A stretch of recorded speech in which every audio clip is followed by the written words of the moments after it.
Welcome viewer, I am Murugan S.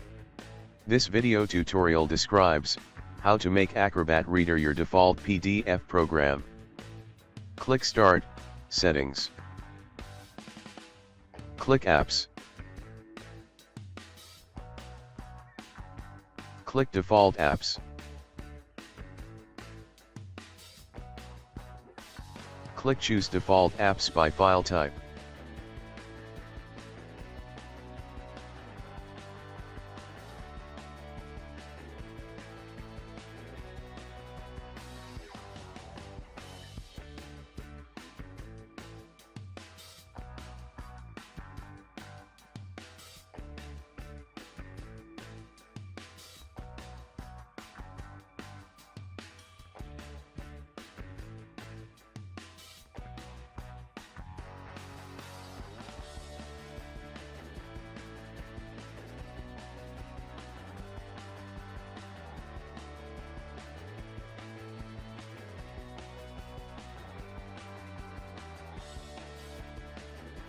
Select .pdf file.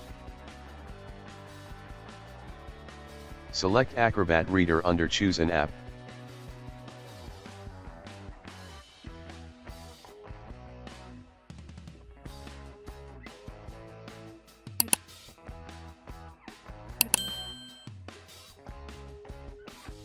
I hope this video tutorial helps to you. Please like, share and don't forget to subscribe my channel. Thank you very much. See you next video.